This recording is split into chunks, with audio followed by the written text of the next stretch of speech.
Hello everyone, kindly hit the subscribe button on your screen and let me know where you're watching from in the comments. His beard was wild and untamed, salt and pepper hair jutting out beneath a faded baseball cap.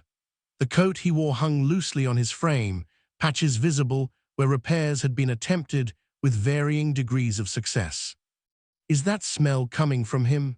A woman in a business suit whispered loudly to her companion, making little effort to hide her disgust. She pulled her designer luggage closer, as if proximity to him might somehow tarnish it. I shifted uncomfortably in my seat. Flight 2187 to San Francisco was already delayed by 2 hours, and the collective mood at Gate 14 was deteriorating by the minute. The man seemed to sense this as he approached the only empty seat in our section, right beside the businesswoman. "Excuse me," he said, his voice surprisingly gentle and articulate. "Would you mind if I sat here?" The woman's eyes widened in alarm. "Actually, I'm saving this seat for my colleague," she lied, placing her purse on the empty chair. I felt something twist in my chest.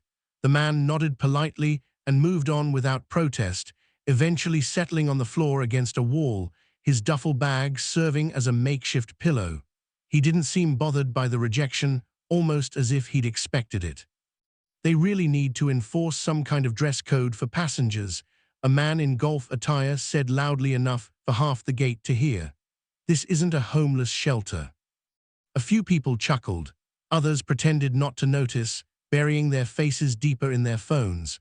I wanted to say something to defend this stranger, but found myself frozen in my own cowardice, watching as he pulled a tattered paperback from his pocket and began to read, seemingly oblivious to the cruel commentary circulating around him. I'm not proud of what happened next. I didn't join in the mockery, but I didn't stop it either. I just sat there, a silent accomplice as the ridicule grew bolder. A group of college-aged kids started taking discreet photos, giggling as they presumably shared them online with derogatory captions. An elderly woman clutched her handbag tighter when he shifted positions. A father ushered his curious children away when they wandered too close. "I can't believe they're going to let him on a plane looking like that," someone said. "Probably used his welfare check to buy the ticket," another replied. The man turned a page in his book. I could now see it was Hemingway's The Old Man and the Sea, and took a deep breath. For just a moment, his eyes met mine. There was no anger there, no shame, just a profound weariness that made me look away first. The gate agent's voice crackled over the intercom. "Ladies and gentlemen, we apologize for the delay. We're experiencing a maintenance issue, but our captain assures me we'll begin boarding in approximately 30 minutes. Collective groans echoed through the gate area. The businessman beside me checked his watch for the dozenth time and muttered something about incompetence. That's when I noticed something strange. The homeless man had closed his book and was now engaged in what appeared to be a text conversation. The phone he pulled from his pocket wasn't some ancient flip phone, but the latest smartphone model, sleek, new, and completely at odds with his appearance. My curiosity piqued. I found myself watching him more closely. Despite his disheveled appearance, there was something dignified in the way he held himself. His fingernails were clean and trimmed. The boots he wore, while scuffed and worn, were of high quality. The book he read had notes carefully penciled in the margins, not the random scribblings of someone mentally unstable, but thoughtful annotations. Nothing added up. Then came the announcement that changed everything. "Ladies and gentlemen, I have good news. We've resolved our maintenance issue and will begin priority boarding for Flight 2187 to San Francisco momentarily." The homeless man stood up, stretching subtly as he gathered his belongings. He made his way not to the boarding line, but directly to the gate agent, who, to my astonishment, smiled warmly and engaged him in familiar conversation. The businesswoman who had refused him a seat earlier nudged her companion. "Can you believe that? They're actually going to let him on the plane. I'm speaking to customer service about this." Before she could make good on her threat, a man in a pilot's uniform emerged from the jetway. He was tall, distinguished-looking, with captain's stripes on his shoulders, and a commanding presence that immediately silenced the gate area. The pilot scanned the crowd until his eyes landed on the disheveled man. His face transformed instantly, breaking into a wide smile as he strode forward. "Dad," he called out, embracing the homeless man with genuine affection. "I was worried you might not make your connection." The gate fell into stunned silence. The woman who had refused to share her row of seats turned a shade of crimson I hadn't previously thought possible in human complexion. As I watched father and son embrace, I caught fragments of their conversation, something about the father just returning from 6 months building water systems in rural communities, about how he'd had no time to clean up between connections, about how proud his son was of his humanitarian work. I sat frozen in my seat, ashamed of my own silent judgment and the cruel spectacle I had witnessed without intervention. And as the priority boarding announcement came over the loudspeaker, I realized this was only the beginning of a journey that would change my understanding of humanity forever. Before I continue, make sure to hit the subscribe button on your screen. I didn't realize I'd been holding my breath until my lungs started burning. Around me, the gate area had transformed into a tableau of embarrassed faces and averted gazes. The businesswoman who had refused to share her row of seats was now furiously typing on her phone, likely trying to distract herself from her own mortification. The college kids who had been taking photos had mysteriously lost interest in their phones altogether. As priority boarding began, I found myself unable to move from my seat, transfixed by the interaction between father and son. The pilot, whose name badge read Captain Alexander Chen, spoke animatedly with his father, their connection evident in the synchronized way they gestured, the matching crinkles around their eyes when they smiled. When my boarding group was finally called, I shuffled into line, my carry-on suddenly feeling 10 pounds heavier under the weight of my conscience. As I approached the boarding gate, I noticed the father giving his son one final embrace before heading toward the regular passenger line. Fate has a peculiar sense of humor, or perhaps it was simply the airline's seating algorithm. 14A, the gate agent said, scanning my boarding pass, window seat left side. I made my way down the aisle, counting rows until I reached my seat and froze. There, already settled in the aisle seat of my row, was the homeless man himself, now engrossed in his Hemingway once more. "Excuse me," I managed, gesturing toward the window. He looked up, recognition flickering in his eyes as he stood to let me pass. "Of course."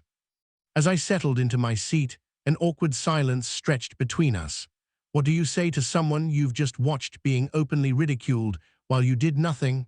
"Sorry your appearance caused such a stir.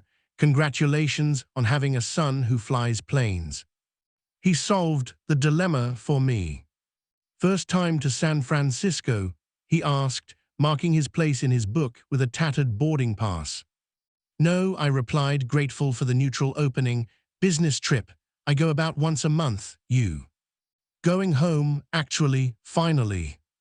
Another passenger squeezed into the middle seat between us, a young woman with headphones who immediately closed her eyes, creating an island of privacy in our conversation. "I'm James, by the way," he said, extending a hand across the empty middle seat. His grip was firm, calloused, the hands of someone who worked with them. "Elena," I replied, noticing the dirt embedded beneath his nails that no amount of airport bathroom scrubbing could remove. I wanted to ask about his work, about his son, about a million things suddenly, but shame kept the words trapped in my throat. Instead, I stared out the window as the ground crew finished their preparations. "You're wondering about all that back at the gate," he said quietly, not a question, but a gentle acknowledgement. I turned to face him, heat rising to my cheeks. "I'm sorry, I should have said something." James shook his head. "Don't be too hard on yourself, you weren't the one making comments." But I didn't stop them either. The overhead speakers crackled to life as the flight attendants began their safety demonstration. On the flight deck, I knew Captain Chen was preparing to fly us safely across the country, perhaps thinking of his father sitting among the passengers. Once we reached cruising altitude and the seatbelt sign dinged off, James turned to me again. 6 months, he said, as if continuing a conversation we'd already been having. That's how long I've been in rural Ethiopia. No running water, sporadic electricity, certainly no laundromats. He gestured to his worn clothing. When you're trying to help a village build sustainable water systems, your appearance becomes the least important thing in your world. Your son seemed really proud of you, I offered. A smile transformed his weathered face. Alex has always understood. His mother, he paused, a shadow crossing his features. She found it harder to accept my choices. What organization do you work with? I asked, genuinely curious now. Engineers Without Borders, primarily.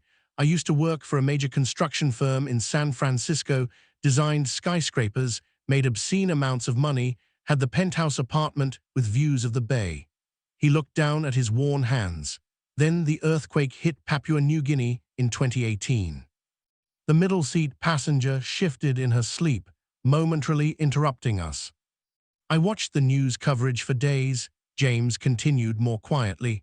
Saw children pulling water from contaminated sources, families living in the ruins of collapsed buildings. And there I was, designing luxury condominiums that would sit half-empty as investment properties. He described how he'd taken a leave of absence to join disaster relief efforts, only to discover his true calling. How he'd returned to San Francisco just long enough to resign from his position, sell most of his possessions, and transform his life into one dedicated to bringing clean water to communities devastated by disasters or plagued by chronic infrastructure problems. Alex was 16 when I made the change, he said, old enough to understand, young enough to be terrified by the transformation in his father. The flight attendant interrupted, offering beverages. James asked for water, a choice that now seemed profound rather than mundane. And his mother, I prompted when we were alone again. Couldn't understand why I'd throw away a successful career for this, he gestured at himself. We were already having problems. My decision just accelerated the inevitable. There was no bitterness in his voice, only a calm acceptance that made me wonder what kind of wisdom he'd gathered in his humanitarian travels. The divorce was finalized while I was helping rebuild after Hurricane Maria in Puerto Rico, he said. But Alex, he visited whenever he could, even joined me for a summer in Bangladesh before starting college. As James spoke, I began to see beyond his appearance to the extraordinary human beneath. Here was a man who had walked away from privilege and comfort to serve others, who measured success not in dollars but in lives improved. The thing is, he continued, his voice dropping to almost a whisper, I'm not coming home because I want to. I'm coming home because I have to. Something in his tone sent a chill through me. What do you mean? James looked around cautiously, then leaned closer. The project I just finished in Ethiopia, something happened there, something I wasn't supposed to see. His eyes met mine, filled with an intensity that made my heart race. And now, I think someone might be following me. The plane hit a pocket of turbulence, the cabin shuddering as if on cue. James gripped the armrest, knuckles whitening. 3 days ago, our camp was ransacked. My laptop and documentation were taken, but nothing else. The next day, one of my local colleagues disappeared. His voice had dropped so low I had to strain to hear him.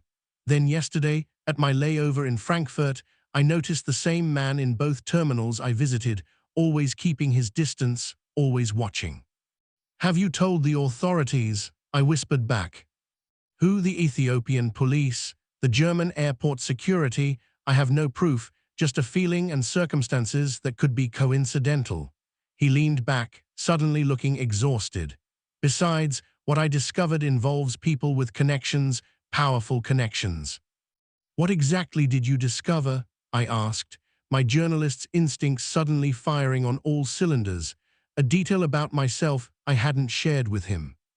James studied me for a long moment, as if weighing something in his mind. Finally, he reached for his tattered duffel, rummaging until he extracted a small, ordinary-looking flash drive. "This is why I need to get home," he said, closing his fist around it. "This is why I can't trust anyone except Alex, because what's on here could save thousands of lives or get me killed." The overhead speakers chimed as the captain's voice, James's son's voice, announced we'd be experiencing some turbulence and all passengers should return to their seats and fasten their seatbelts. As the plane began to shake more violently, I caught James scanning the cabin with wary eyes, his gaze lingering on a well-dressed man several rows ahead who had turned slightly in his seat, just enough to glance in our direction. "I don't think I'm going to make it home after all," James whispered, and slipped the flash drive into my hand just as the oxygen masks dropped from the ceiling above us. Chaos erupted as oxygen masks dangled from overhead compartments like macabre marionettes. The plane lurched violently, sending a flight attendant sprawling into a nearby seat.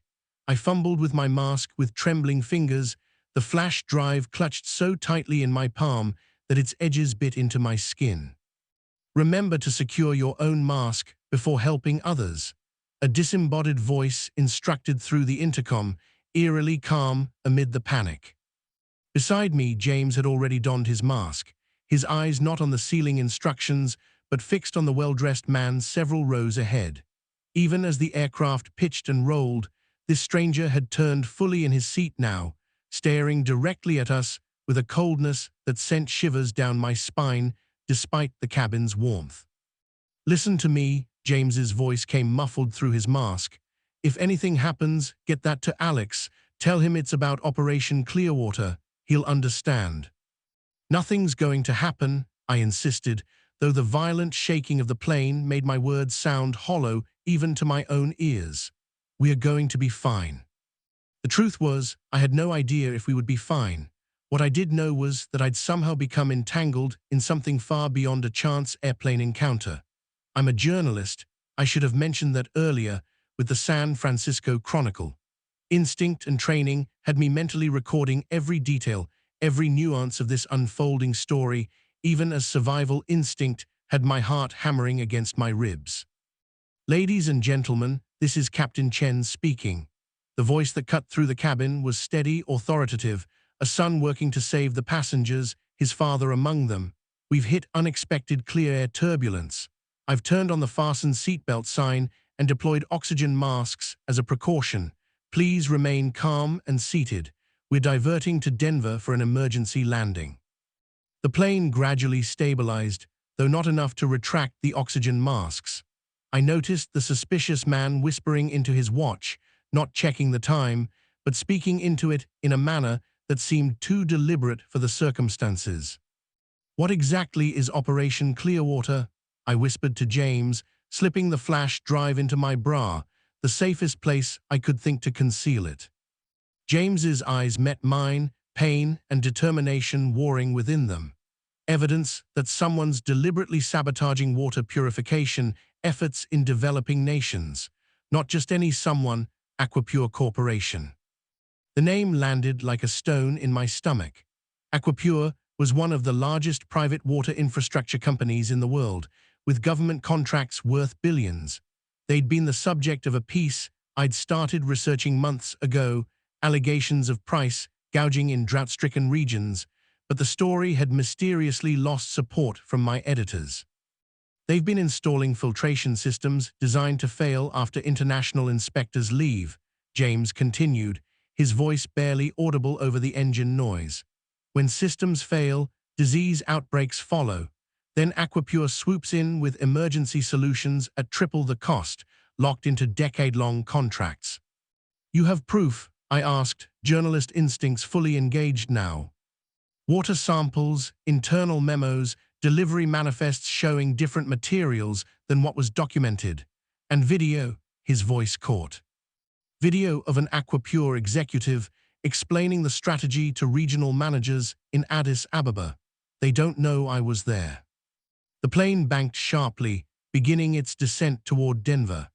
I glanced again at the well-dressed man, who was now typing furiously on his phone despite the flight attendant's instructions to stow all electronic devices.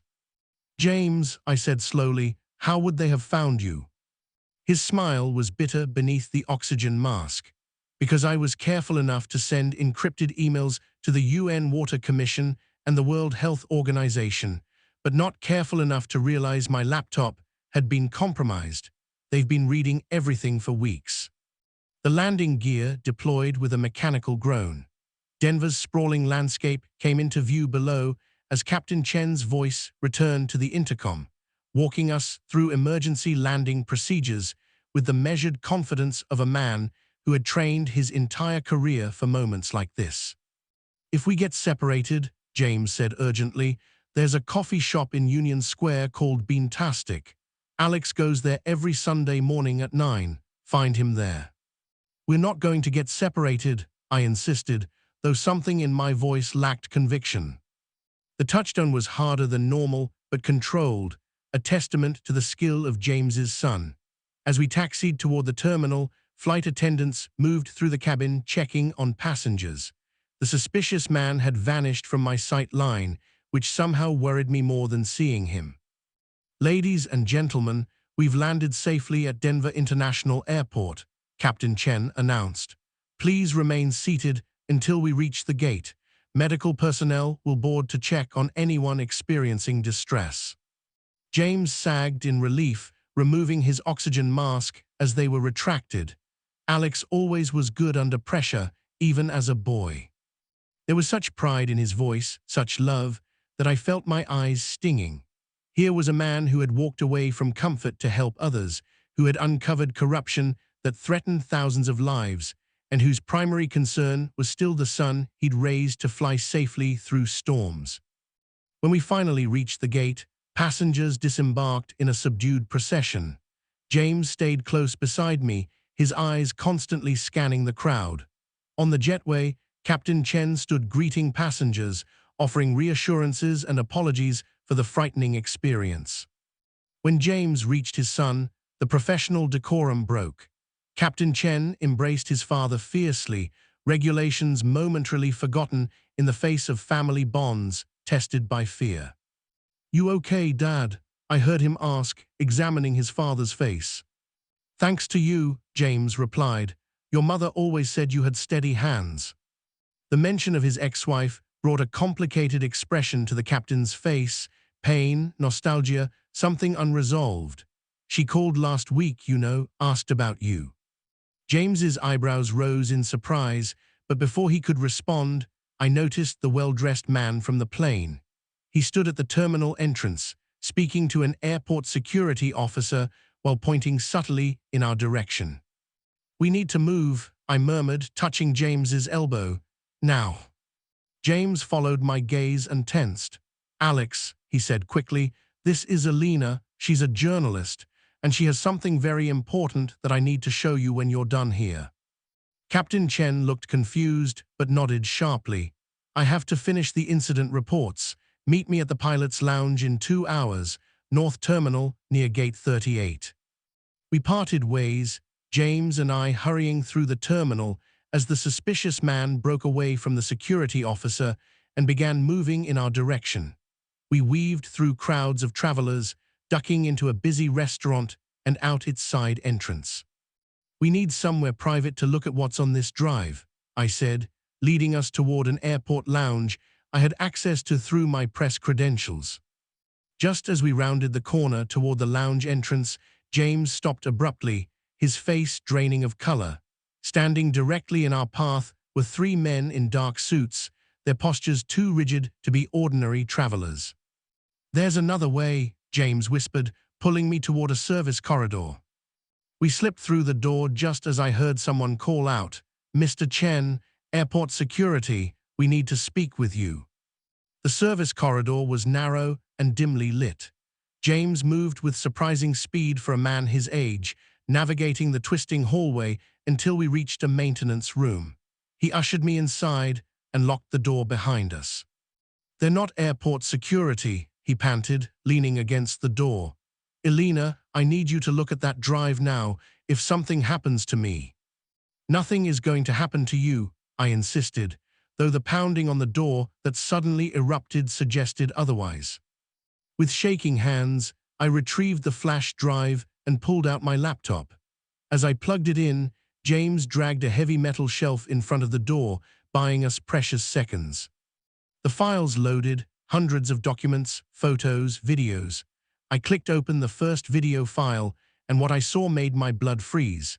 Not only was there evidence of Aquapure's criminal negligence, but there, sitting among the executives discussing intentional contamination, was a face I recognized immediately. A face I'd known intimately for years. My ex-husband. Robert, I whispered, my ex-husband's face filling my laptop screen as my past and present collided with devastating force. You know him? James asked, the color draining from his face. The pounding on the door grew more insistent. Metal hinges groaned under the assault. He's my ex-husband, I managed, my voice hollow. Robert Keller, Vice President of Global Operations at Aquapure.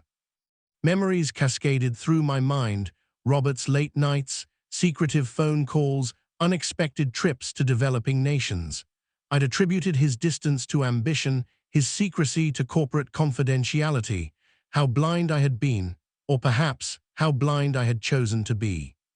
That explains why your story got killed, James said grimly, dragging another shelf toward the door. Your ex probably has connections at your newspaper. He was right. Robert had golf buddies on the Chronicle's board of directors. One call from him would have been enough to bury my investigation. The realization struck me like physical pain. I had shared a bed with a man who deliberately poisoned water supplies for profit. On the screen, Robert smiled his boardroom smile, the same one he'd used when convincing me our marriage was worth saving, when persuading me to put off having children just one more year, when explaining away lipstick on his collar as a marketing executive's enthusiastic greeting. This is why we divorced, I said, more to myself than James. I kept telling myself it was his infidelity, his workaholism, but deep down, I always sensed something fundamentally broken in his moral compass. I just never imagined this level of evil. The maintenance room door buckled inward, the top hinge giving way with a metallic shriek. We need to go, James urged, pointing to a ventilation duct in the ceiling. Now. I ejected the flash drive, stuffed my laptop into my bag, and let James boost me toward the ceiling vent.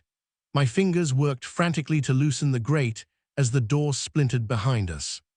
They're going through the vent, I heard someone shout as I pulled myself into the narrow passage. I reached back to help James, his weathered hand gripping mine with surprising strength. Just as he hoisted himself upward, the door gave way completely. A hand grabbed his ankle. Go, he shouted, kicking hard at his captor. I'm not leaving you. I reached for him as he struggled halfway into the vent. You have to, he insisted. The evidence. A sharp crack echoed through the maintenance room, the unmistakable sound of a taser deployment. James's body went rigid, his eyes wide with shock before rolling back. His grip on my hand slackened. James, I screamed as he slipped away, falling back into the room below and the waiting arms of the men in suits. Survival instinct propelled me forward through the ventilation system, tears blurring my vision as I crawled on hands and knees. Behind me, voices echoed, orders being barked, radios crackling with activity. I forced myself to move faster, following the airflow toward what I hoped was the main terminal. My mind raced with fractured thoughts, James captured, Robert involved, the flash drive burning against my skin where I'd once again hidden it in my bra, Captain Chen waiting, unaware of his father's fate. After what felt like an eternity in the claustrophobic metal tunnels, I spotted light streaming through another grate. Peering through the slats, I saw a busy airport bathroom below, when the coast seemed clear. I pushed through the grate and lowered myself into an empty stall. I emerged from the bathroom stall to find a middle-aged woman applying lipstick at the mirror. She startled at my disheveled appearance, dust-covered clothes, sweat-streaked face, wild eyes. "Are you okay, honey?" she asked, concern evident in her voice. "Panic attack," I managed, the half-truth tumbling out easily. "Rough flight." Her face softened with sympathy. The one that made the emergency landing? I heard about that. Do you need me to call someone? I shook my head, washing my hands to buy time while I collected my thoughts. I needed to reach Captain Chen, needed to warn him about his father, needed to figure out who I could trust. The woman left, casting one last worried glance over her shoulder. I checked my watch, 90 minutes until our scheduled meeting with Alex. I splashed water on my face, trying to make myself presentable enough not to attract attention. As I exited the bathroom, I scanned the terminal for pursuers. Nothing obvious, but that meant little. These were professionals. My journalistic instincts, honed through years of investigative reporting in dangerous situations, screamed warnings at me. I purchased a Denver Broncos cap and sunglasses from an overpriced airport gift shop, a meager disguise, but better than nothing.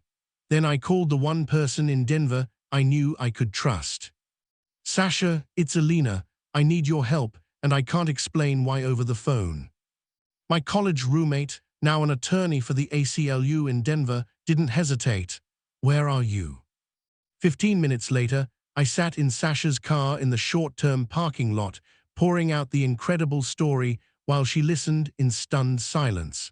When I finished, she didn't question my sanity or suggest I was overreacting, one of the many reasons I loved her. You need to get that evidence somewhere safe, she said finally, and we need to help James. First, I have to warn his son. I checked the time. He's expecting to meet us at the pilot's lounge in half an hour. It could be a trap, Sasha warned. They might be watching for you there. She was right, but what choice did I have? I'll be careful, just drive me back to the terminal. I'll go in alone, safer for you that way. Sasha reluctantly agreed, circling back to departures. Before I got out, she pressed something cold and heavy into my palm, a pepper spray canister. Just in case, she said. I hugged her fiercely, grateful for friendship that asked no questions when it mattered most. Back inside the terminal, I moved cautiously toward the North Concourse, staying within crowds, changing direction frequently to spot any tails. As I approached Gate 38, I saw the entrance to the pilot's lounge, a discreet door requiring key card access. How would I get in? How could I be sure Alex was alone? What if James had already been forced to reveal our meeting place? Just then, my phone vibrated with an incoming text from an unknown number. Ms. Reyes, this is Alex Chen. Change of plans. Meet me at Hudson News near Gate 42 instead. Dad's in trouble. Come alone. My blood ran cold. I had never told James my last name. Before I could process this, a hand gripped my elbow firmly. I turned, pepper spray raised, only to find myself staring into the face of Captain Alex Chen, still in uniform, finger pressed to his lips in the universal signal for silence.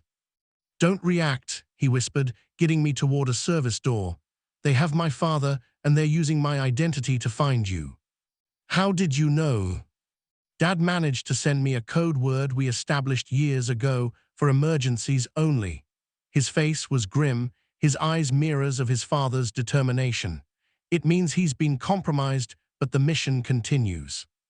As we slipped through the service door into a private corridor, Alex's expression hardened. What I need to know right now is whether you have the evidence and whether you're the one who betrayed him. Before I could answer, the service door burst open behind us. 3 security officers entered, weapons drawn, but these weren't airport security. Their tactical gear was unmarked, their movements military precise. Captain Chen, one called out, step away from the woman. She's wanted for questioning in a national security matter. Alex's grip on my arm tightened as he whispered, when I move, run left and don't stop. The flash drive felt like it was burning against my skin as I realized we were out of options and running out of time. What happened next would determine whether James's sacrifice was in vain or whether thousands of innocent lives would be saved. And in that moment, I made the decision that would change everything. Down, Alex shouted, tackling me to the floor as a dart whizzed over our heads and embedded in the wall, tranquilizer, not bullets, which meant they wanted us alive. Small comfort. In one fluid motion, that spoke of military training I hadn't expected from a commercial airline pilot, Alex rolled us behind a service cart. The pepper spray sachet had given me was still clutched in my hand. I met Alex's eyes, understanding passing between us without words. I sprayed directly toward our pursuers while Alex kicked the heavy cart toward them, creating momentary chaos. We scrambled to our feet and ran in the opposite direction, the sounds of cursing and shouting fading behind us. "This way," Alex directed, getting me through a maze of service corridors I would have never navigated alone. "Emergency exit to the tarmac." "They'll have that covered," I panted, struggling to keep pace. "Not this one," a ghost of his father's smile crossed his face. "Pilot knowledge." We burst through a door into blinding Denver sunshine, the vast expanse of the tarmac stretching before us. Without breaking stride, Alex led us toward a maintenance hangar, swiping a badge at the entrance. Inside, several mechanics looked up in surprise at the captain and disheveled woman rushing through their workspace. "Chen," one called out, "what the hell?" "Jeff, I need your keys. Emergency." The authority in Alex's voice was absolute. To my amazement, the mechanic named Jeff tossed him a set of car keys without hesitation. "Take the Subaru, return her in one piece." Minutes later, we were speeding away from the airport in an agging Subaru, Alex handling the car with the same precise control he likely employed in the cockpit. "Your father," I began. "First, the evidence," he cut me off, eyes never leaving the road. "Then we talk about rescuing Dad." I retrieved the flash drive from my bra and held it up. "Everything's here, but we need to make copies immediately." Alex nodded tersely. "Safe house first, I have equipment there." As we drove, I studied him, the same determined jawline as his father, but where James carried decades of weathering from harsh conditions and humanitarian sacrifice, Alex's face showed different lines. The responsibility of routinely holding hundreds of lives in his hands at 35,000 feet. "How much did he tell you," I asked finally, "about Aquapure?" "Enough," Alex replied, taking a sharp turn onto a mountain road leading away from Denver. "6 months ago, he called me from Ethiopia, speaking in code we developed after my mother left. Said he'd found something worse than anything he'd seen in 20 years of humanitarian work." My throat tightened. "My ex-husband is on that video. Robert Keller, VP of Global Operations." Alex's knuckles whitened on the steering wheel. "The names come up in Dad's communications. Never knew the connection to you." Neither did I until today. The weight of this betrayal pressed against my chest. I've been investigating water privatization schemes for months at the Chronicle. Stories kept getting killed by upper management. Now I know why. We fell silent as Alex navigated increasingly remote roads, finally turning onto a nearly invisible dirt track. After another mile, a small cabin appeared, nestled among pine trees with a commanding view of the valley below. "Pilot's retreat," he explained, parking behind the structure where the car wouldn't be visible from the road. "Dad and I bought it together after the divorce, somewhere to reconnect when our schedules aligned." Inside, the cabin was Spartan but comfortable, a testament to the practical sensibilities both men shared. Alex immediately went to a locked cabinet, retrieving a laptop and array of electronic equipment that seemed incongruous in the rustic setting. "Military intelligence," he explained, catching my questioning look, "before commercial aviation." As Alex created multiple copies of the evidence, I finally asked the question burning in my mind. "Why do you think they let us escape?" He paused, looking up sharply. "What do you mean?" "Those men had tactical training, weapons. We got away too easily." Alex's expression darkened. "You think we're being tracked?" It wasn't a question. I nodded, suddenly cold, despite the warmth of the cabin. Without a word, Alex retrieved what looked like a handheld metal detector and ran it over both of us. When he reached my right shoulder, the device emitted a high-pitched whine. "Hold still," he murmured, examining my jacket. With surgical precision, he located and extracted a tiny transmitter sewn into the seam, professional work, virtually undetectable without specialized equipment. "They've known where we are the entire time," I whispered. Alex crushed the device under his boot, "which means this isn't our safe house anymore, it's a trap." "But why lead us here? Why not just capture us at the airport?" His expression turned grim, "Because they don't just want us and the evidence, they want everyone connected to this." He tapped the screen where his father's files were still copying. "They're tying up loose ends." A horrifying thought struck me. Sasha, my friend who helped me, they might have seen us together. As if summoned by my fear, my phone buzzed with a text, an image of Sasha sitting in a coffee shop, a dark-suited man visible at a nearby table. The message below came from an unknown number. "Cooperation ensures her safety. Await instructions." Alex read the message over my shoulder, jaw clenched in controlled fury. "They have my father and your friend," he said, voice low and dangerous. "But they don't know we've discovered the tracker. That gives us one advantage." He turned the laptop to show me what he'd found. Not just evidence of contaminated water systems, but something far more sinister. Documents revealing Aquapure's connections to government officials across 3 continents, offshore accounts funneling billions in consultation fees, and a classified Department of Defense contract, codenamed Operation Clearwater, that had nothing to do with providing clean water and everything to do with weaponizing water supplies. "This isn't just corporate greed," I whispered. "It's geopolitical." "And my father stumbled into the middle of it," Alex said, his voice breaking slightly. "A humanitarian engineer who just wanted to help people." My phone buzzed again with another message. "1 hour. Bring all copies of the evidence to Lookout Point. Come alone or casualties will result." Attached was a photo of James, bruised but alive, alongside another of Sasha. Both held today's newspaper proof of life. "It's Robert," I said, recognizing my ex-husband's messaging style even in this dire context. "He's personally handling this." Alex stared at the message, the muscle in his jaw working. "They expect you to betray me, to come alone." "That's our advantage," I replied, a plan forming in my mind. "They don't know how much we've figured out, and they don't know about your military background." For the first time since we'd met, Alex smiled, a cold, dangerous expression that transformed his face from the friendly airline captain to something lethal. "They also don't know that while they were tracking us here," he said, moving to another cabinet and entering a complex combination, "we were one step ahead." The cabinet swung open to reveal what could only be described as an arsenal, not just weapons, but tactical gear, communication devices, and equipment I couldn't identify. Dad and I prepared for worst-case scenarios: corporate sabotage, kidnapping, extortion.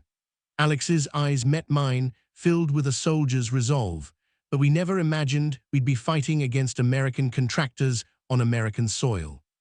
As he began methodically preparing equipment, I felt something shift within me, journalist giving way to participant, observer becoming warrior. "I need to tell you something," I said quietly, "about Robert, about why I'm really here in the middle of all this." Alex paused, giving me his full attention as I revealed the final piece of the puzzle, the truth that would either save us all or condemn us completely. "I wasn't on that flight by accident," I said, the confession burning its way out of me as Alex continued preparing equipment. 6 months ago, I received an encrypted email from an anonymous source claiming to have evidence about Aquapure's operations in developing nations. Alex's hands stilled on the tactical vest he was adjusting. "My father." I shook my head. I never knew the source's identity. The communication came through a secure channel used by whistleblowers. After my stories kept getting killed at the Chronicle, I took a leave of absence, told everyone I was working on a book, but I've actually been following leads across 3 continents. I pulled out my own encrypted phone, not the one Robert had tracked, and showed Alex a series of communications, investigations, and photos documenting my pursuit of the truth. 2 weeks ago, I intercepted communications suggesting a key whistleblower was returning to the US with conclusive evidence. I pulled every string I had to get on that flight from Frankfurt.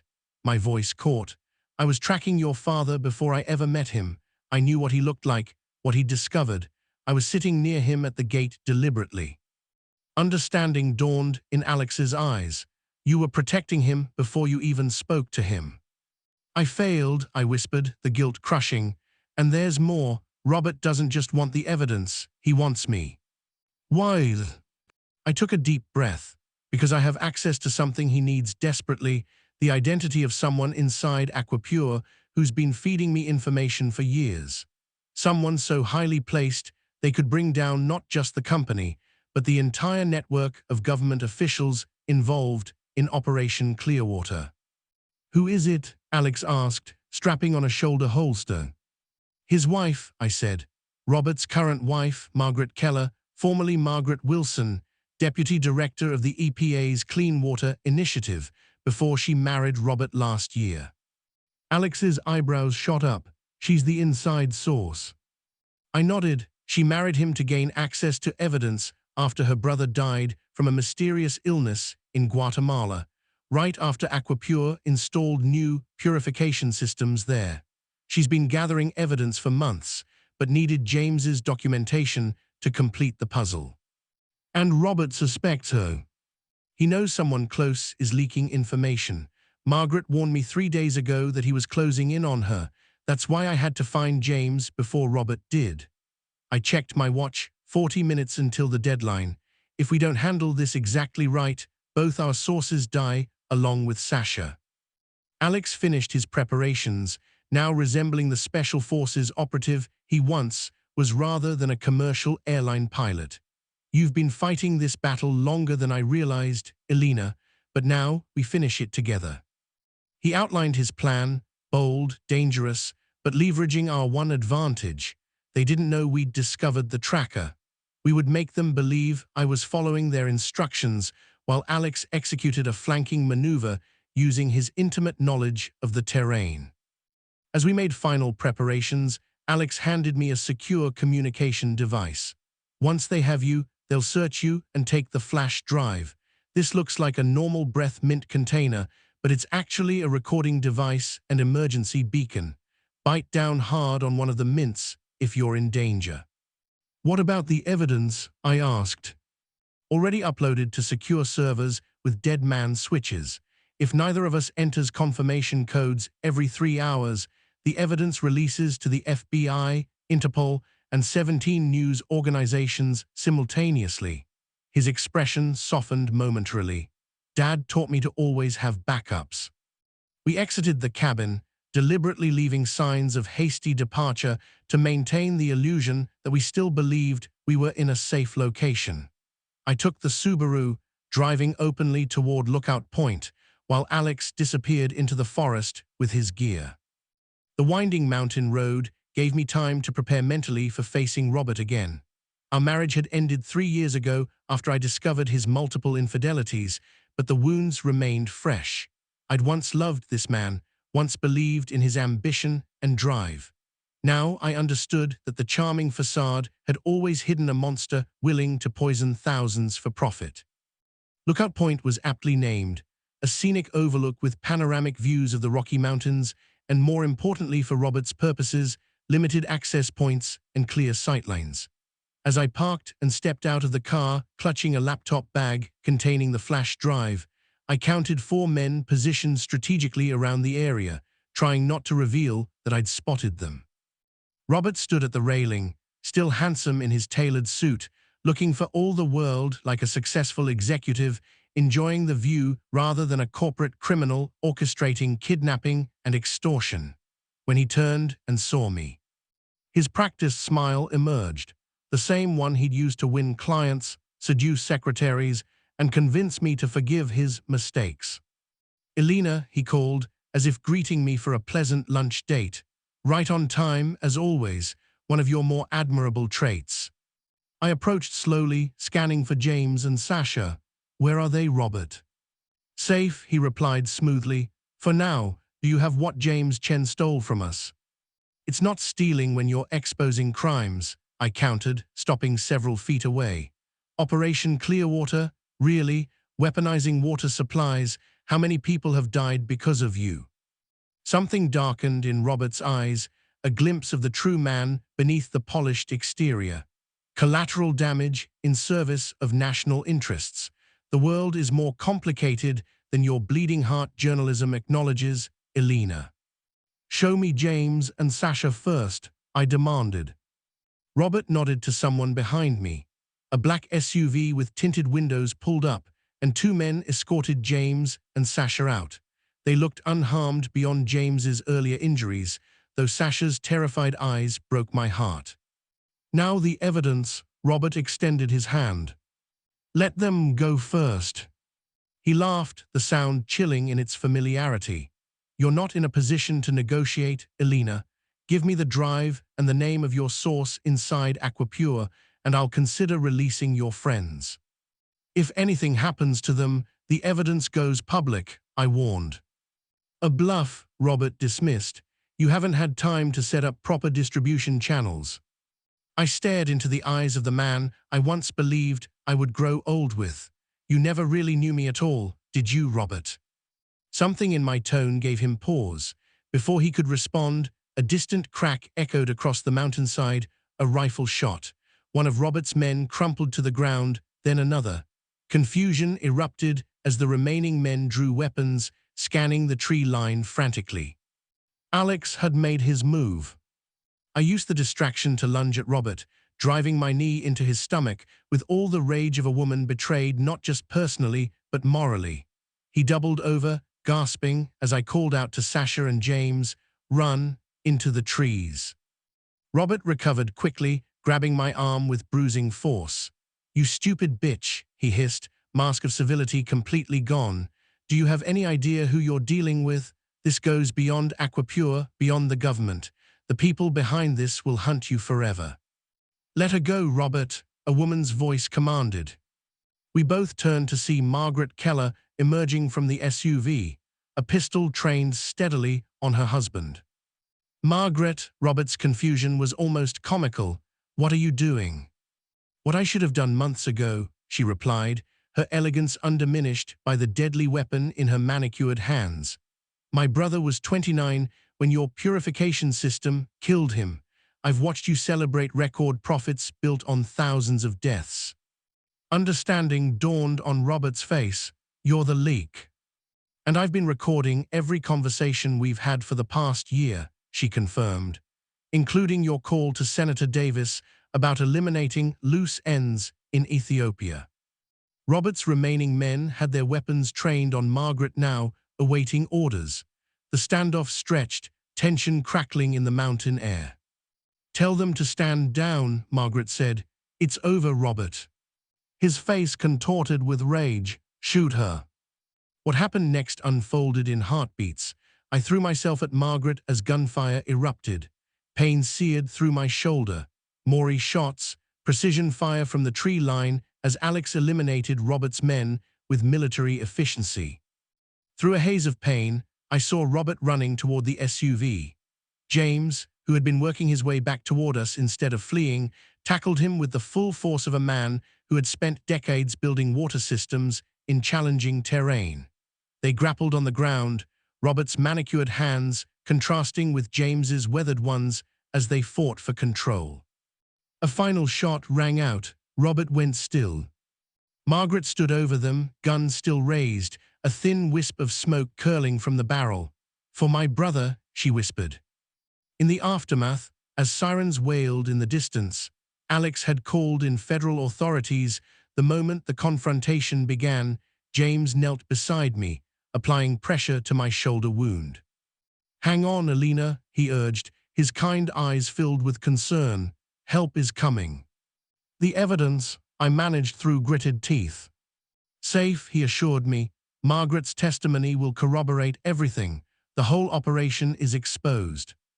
Alex appeared from the tree line, immediately taking over first aid with practiced hands. As he worked to stabilize me, father and son exchanged a look of profound understanding, men who had chosen different paths of service, but were united in their core values. "I'm proud of you, son," James said simply. "Learned from the best, Dad," Alex replied, the pilot's composure cracking just enough to reveal the sun beneath. As federal agents swarmed the scene and paramedics loaded me into an ambulance, James held my hand. "You know, when those people were mocking me at the airport, I wasn't angry, I was sad for them." "Why?" I asked, fighting to stay conscious. His weathered face softened, because they could only see the surface. They missed the humanity underneath, just like Aquapure saw people as profit margins instead of lives worth protecting. "We showed them differently," I whispered. "Yes," James agreed, squeezing my hand. "We reminded them what matters." 3 months later, I stood at the edge of a small village in Ethiopia, watching children splash in clean, flowing water from a new well system. My shoulder had healed, though it still ached when rain was coming, a permanent reminder of how close we'd come to losing everything. The Aquapure scandal had rocked international headlines for weeks. Arrests spanned 12 countries, 3 continents, and reached into the highest levels of government. The company had collapsed under the weight of criminal investigations and civil lawsuits.